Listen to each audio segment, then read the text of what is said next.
Good morning, guys. I hope you are having the most amazing day ever. I'm just doing a whole heap of client consults, so I thought I would do a little video in between those sessions. So if you are new to my space, my name's Christina. I'm a naturopath, herbalist, life coach, as well as carnivore.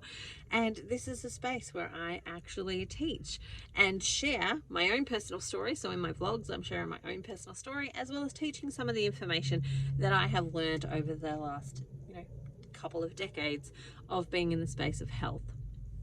So today I want to talk about adrenal fatigue because it's something that is coming up quite a bit, and it's one of the things that, like, for me, when I entered into the space of carnivore, I knew I was entering into a place where people were doing a particular diet, but there's a lot of health coaches, there's a lot of voices, there's a lot of people who are talking about it, but not all of them have a fundamental grounding within the metabolic system, and they just know what works for them. Like, that's what they're doing, is they're sharing what works for them and what they have found to be useful for them. And then, of course, as they've worked with other people helping them do what works for them, they've learned some different things and they've started to expand their knowledge. And so when I came into this space, I knew that there would be a lot of resources out there, there'd be a lot of people out there talking about things, but I knew there would also be lots of gaps, because when we have something like this, there's a lot of moving parts. And what I mean by that is, and this is not to take away anything from anyone, because there has been some absolutely fantastic game-changing people in this space, and I'm super duper, like, I follow them, I love them. I'm super glad that they've actually, created the voice so that people can find things, people can find all sorts of different things. But what it means is that sometimes the wires get crossed, and I'll see this in every area that I've actually worked in as a practitioner. So one of the areas that I work in is GAPS, gut and psychology syndrome, and how to fix the gut to fix the psychology, or how to fix the gut to fix the physiology. And so even in that space, Dr. Natasha Campbell McBride wrote this beautiful book about, the GAPS syndrome and the GAPS child and all of that type of stuff. And there were people that I called them the GAPS Nazis, where they are like, no, in the book it says this. And the thing is that even when Dr. Natasha wrote that book, she could now go back and rewrite that book and revise it, because there's more information, there's new stuff that's coming out. There are new progressions in illness. Like, I'm seeing children who are much sicker more than I did in my earlier days. And so, things are changing and things are moving, and there's new stuff that's coming out all of the time. And by new stuff, some of that is like new products that maybe look like they're great, but like maybe aren't. There are new chemicals, there are new all sorts of different things, as well as new research that's getting done as well, that can help just change the game a little bit. And so Dr. Natasha could rewrite that book now, and it would look quite a bit different to what it did originally, in the sense that the other thing too is, with that book, is that when she wrote it, she always wrote it for the intention of doctors or people with a nutritional background. So nutritionists, naturopaths, etc., to be able to work with this book and know or bring to it their own stuff. So for example, if you're a homeopath, you would bring to the work how to use homeopathy as a part of that. If you were a herbalist, bring some of that information to it. Like, she always wrote it with the perspective that the individual practitioner, because that's who she wrote it for, was practitioners versus parents, that they would bring to it a working knowledge of the body and the metabolic system, and how to tweak and change something for their client. So it wasn't a step 1, step 2, step 3. It was, these are the stages and the progressions through it, and how do you adapt that for your particular client. And that's how she wrote the book. And it's the same with the carnivore experience, is that, carnivore has a couple of different writers. There are a couple of different people that have written about carnivore and what to do and all the things. There's a lot of different speakers that are talking about it. And you can have people who are like Lion Diet, for example, where they're just doing beef, salt and water, or ruminant animals, salt and water. And then you have other people who are standard carnivore or even ketovore, where they're using, say, some avocado as well as some herbs and spices. or maybe a tiny little bit of fruit or something like that. Like they're more keto or ketovore or hypercarnivore. And so there's this whole spectrum of people, and unfortunately there are, like in gaps, there are the food Nazis. They're the people that say that's not carnivore and that's not blah blah blah, and I'm like, really, does it actually matter? For some things, yes. So I personally don't think that fruit is carnivore. I think that would be ketovore, if you are staying in keto, or it would be hypercarnivore if you're not really that determined about keto because you don't need to lose weight or you don't need to be in ketosis for your health benefits. And so, there's different stages and phases for different people, but predominantly, I think that majority of like animal products and herbs and spices would count you as a standard carnivore. Now, unfortunately, because we have a lot of people that are, saying, like the food Nazis about the things, means that there becomes this place of shame. So if you struggle with something and you're not getting all the health benefits that you want to be getting, it's like something's wrong with you, versus maybe you need to change your diet or tweak it or do something else with it. Now, I want to speak to this specifically from the place of adrenal fatigue. So a lot of the women that I generally work with will have some level of adrenal fatigue. And what happens is that essentially, there's a couple of things that I'm just working out which way I want to say it, but there are a couple of things essentially that they'll have in common. So they'll often be depleted or really wired. So they're either wired and tired or like fallen on their faces, exhausted. And so you can be both, or you can dance between the two, or you can be predominantly wired but really tired, or falling on your face and struggling to stay awake and just like sleeping all the time. And it is still the same coin of this adrenal fatigue, where the adrenals have been depleted. Now, it can happen for all sorts of different reasons. So generally speaking, when I see people in clinic, it might be because they've had a virus, and now they've just got this fatigue that they can't shake afterwards. And that's what we might call post-viral fatigue. So after a virus, they've got fatigue and they're not getting better. So post-viral fatigue is you're fatigued for 6 months after having a virus.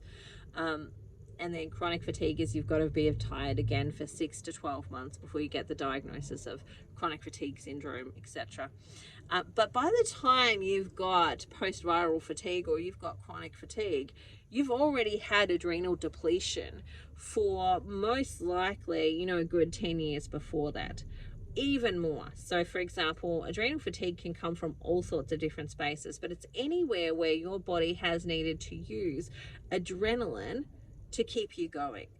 And it could be because of trauma, it could be because of a internalized stress. So for example, you've been fed food that keeps you in a state of depletion and stress. So for example, I see this with a lot of underweight children. So children who really struggle to put on weight, they're often in adrenal fatigue stress, because what they're eating is a lot of, generally, and I'm speaking very generally, they're eating a lot of like white stuff. So they might be eating a lot of bread, they might be eating a lot of pasta, they might be eating a lot of rice, and they're not getting a lot of nutrients from those foods. They're not nutrient packed foods, they're carbohydrate packed foods. And the carbohydrates sends their glucose up, puts their body into metabolic stress, and makes them feel like they've got a lot of energy. But it feels like they've got a lot of energy because what the energy is actually adrenaline.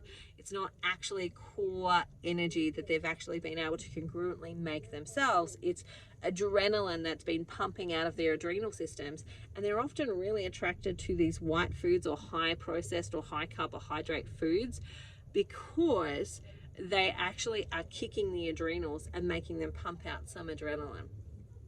And so there's often this long history of things that have happened prior to it. So either some really significant amounts of stress, like child abuse, or having a father or a mother die, or both, or having significant losses early in life, where they've become adrenally stressed and fatigued, and they're in this fight or flight mode constantly. I see this with kids with ADHD. I see it with the autism spectrum often as well, where they're constantly in a on phase. And when you're in a state of adrenal fatigue, what will happen is that over time, sleep will really be compacted by it or affected by it, because we have these two competing hormones. So we have melatonin. Melatonin is this beautiful, like, it's that space where you're just about to fall off to sleep and you're dozy and cozy and deliciously yummy, and it's just like really everything is at peace in the world and you are feeling delightfully amazing and just cozy and able to go off to sleep. That's what melatonin does for us. On the other hand, adrenaline is like hyper alert, hyper awake, vigilant. Like, we are looking for the danger. We are ready to fight, flight, or freeze. Whatever we need to do in this moment to survive, we're ready to do it. We're hyper alert. And so we've got these two competing hormones. And if one is on, the other can't be on. Now, what I mean by that is one of them is the boss and one of them trumps the other. Which one is it? So adrenaline. Adrenaline trumps melatonin. Melatonin is our sleepy hormone. It's the one that's going to, neurochemical, it's going to help us go off to sleep. But adrenaline will always trump it. Now, it does that for a reason. It's a safety mechanism. So for example, if you're in your bed and you're nice and cozy and you're asleep in bed, and then somebody breaks into your house, you don't want melatonin to win, because you will sleep through the break-in. But you want adrenaline to be able to snap you out of a melatonin sleep and get you into action, to grab your baseball bat, to do whatever it is that you need to do to protect yourself and your home and the people within it in that moment in time. You want adrenaline to do that. So it has to trump melatonin. Now, if you've got an adrenal system that is exhausted, that is tired, that is getting to the dregs of the barrel when it comes to what's actually in there, if you are in that space, then what will happen is when it comes to bedtime, instead of adrenaline turning off or cortisone levels turning off and calming down, it stays at a sub level, because it's easier for it to stay at this sub level than it is for it to turn all the way off and have to turn back on because of an emergency. So it will stay in this sub level, which means that you try and go off to sleep and you might get a little bit of sleep. You might maybe not have a trouble going off to sleep, but say around 3 o'clock or 4 o'clock in the morning, you are awake. Or as soon as there's any little noise, you're awake. So you might be that light sleeper, for example, where you can't sleep through insignificant noises, or a little bit of light starts peeking through a curtain and you can't sleep. Now, those are the signs of somebody who's adrenally fatigued, because your body's not letting you enter right into a good restful sleep, because it's keeping those adrenaline levels just chugging away. It's kind of like idling the car. That sometimes, you know, if you were, here's the thought. If you're driving 20 to 30 kilometers or 30 kilometers an hour, change that to the US, whatever works for you, miles, whatever, you're driving at a slow rate through a long stretch, that is less taxing to your car than if you stop and start and stop and start, because you've had 20 like traffic lights in between. The traffic lights of the stopping and starting use more energy, more resources from your car than if you were able to just drive slowly through that same place at a constant sort of speed without doing the stopping and the starting, without having to put the brakes on and get the engine going again. Like, that's going to use less resources and less energy through your car if you were able to keep going. And that's essentially what's happening with your adrenal system, is that instead of doing the stopping and starting of like turning off and then only turning on when necessary, it's just staying at a low level in the background, which means that you don't get good quality sleep. You don't get good restful sleep. It's really hard for you to get into that sleep. And then what happens? So this might have happened, you know, For some people, it's happened their whole life. For other people, it's happened after a trauma. It's happened after an event. For me, it happened after Marcella's birth. So Marcella's birth was very traumatic. And I found that I couldn't get to sleep unless I was passing out tired. Or like, it was very hard for me to get to sleep. Like, I had to trick myself into going to sleep. Like, I would have a TV going or my computer going with a movie that I've watched a million times, so I know the outcome. I know everything that's going to happen. Like, I could read you the script of that movie without even having to look at it. It's like, I know it so well. Or I was so exhausted that I'd literally pass out. And so that happened for me after the trauma. Now, for some people, it's happened from childhood because they were born with some challenges. So they might have had a lot of food allergies, for example. Like, a food allergy triggers your adrenaline, triggers your cortisol levels, triggers stress hormones. And so you might have been born with some food allergies because you were allergic to something your mother was eating while she was breastfeeding you, or what she was eating while you were in utero. Or there was something happening, like she went through a significant trauma while she was pregnant with you. So it may have happened from childhood, may have happened from later in life. There's a whole bunch of different things that can trigger it and start it happening. But essentially, if it's happened for a long period of time, we then have a second issue, which is the cyclic one, the rhythmic one, where our body has been trained. We go to bed at this time and we do these things in our habits. Like that, it becomes the cycle of which your body does sleep. And so if it's been a long ongoing thing, then it's a multifaceted aspect of, we have to retrain your body to go to sleep and stay asleep. So we have to have lots of really good healthy hygiene habits, like sleep hygiene habits, and allow yourself to get into like a good rhythm again with sleep, or for the first time in your life, and also dealing with the adrenal stuff. And so this is where I see some issues for some people, say on Carnivore, in that they've actually got some adrenal insufficiency that's taking place for them, where their adrenal system is tired and they haven't really been told how to fix that, how to actually support that. And of course, the number one thing when I think about the adrenal system is you've got to nourish it. Like, if you're using a lot of adrenaline and you're adrenally depleted, then you need to start to feed the adrenal system. And the adrenal system needs three things. It needs vitamin C. So I usually go with liver as a good source of vitamin C. It needs minerals, so I generally will get lots of different salts and use those, as well as some electrolytes, as well as some colloidal minerals. And then the last one is fat. And we need approximately, I'm just giving you a number for the sake of a number, approximately around 200 grams of fat a day in order to start replenishing and repairing the hormonal profile and starting to build more hormone in that, more reserves for your adrenal system, so that it doesn't have to like spare it out and keep you in a state of on all the time versus getting into a place of rest.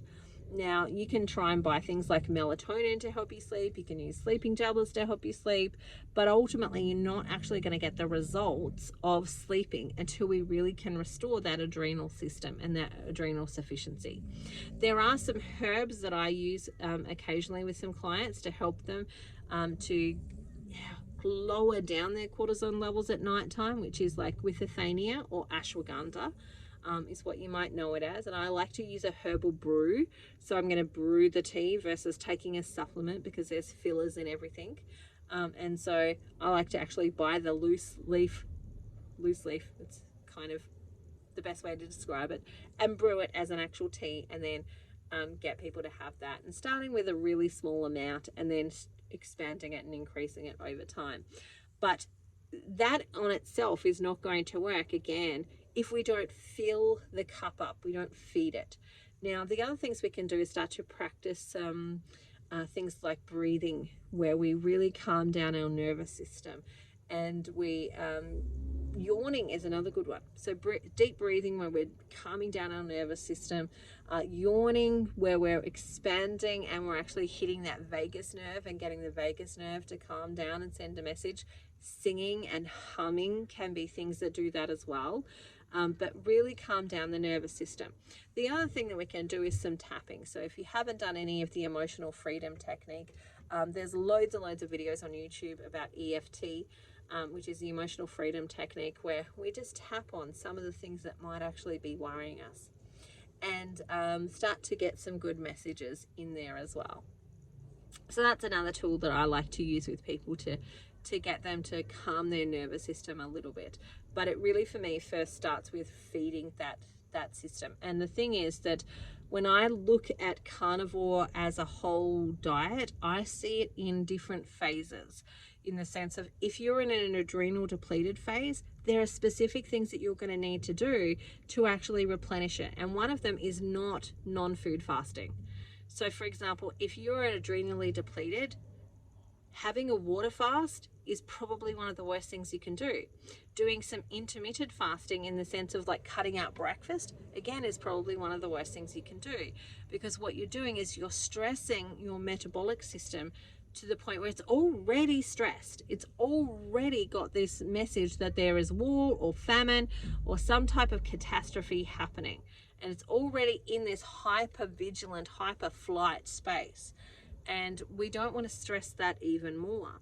We want to actually calm it and nourish it, so that we can then do really strategic stressing of that system that is actually beneficial and helpful. And that's where the eating fasts come in, where we just eat from one particular food group, or one particular food even, for the day, to actually help repair that metabolic system and to get it moving again, and getting it to be flexible again, and getting it to respond to stimuli again.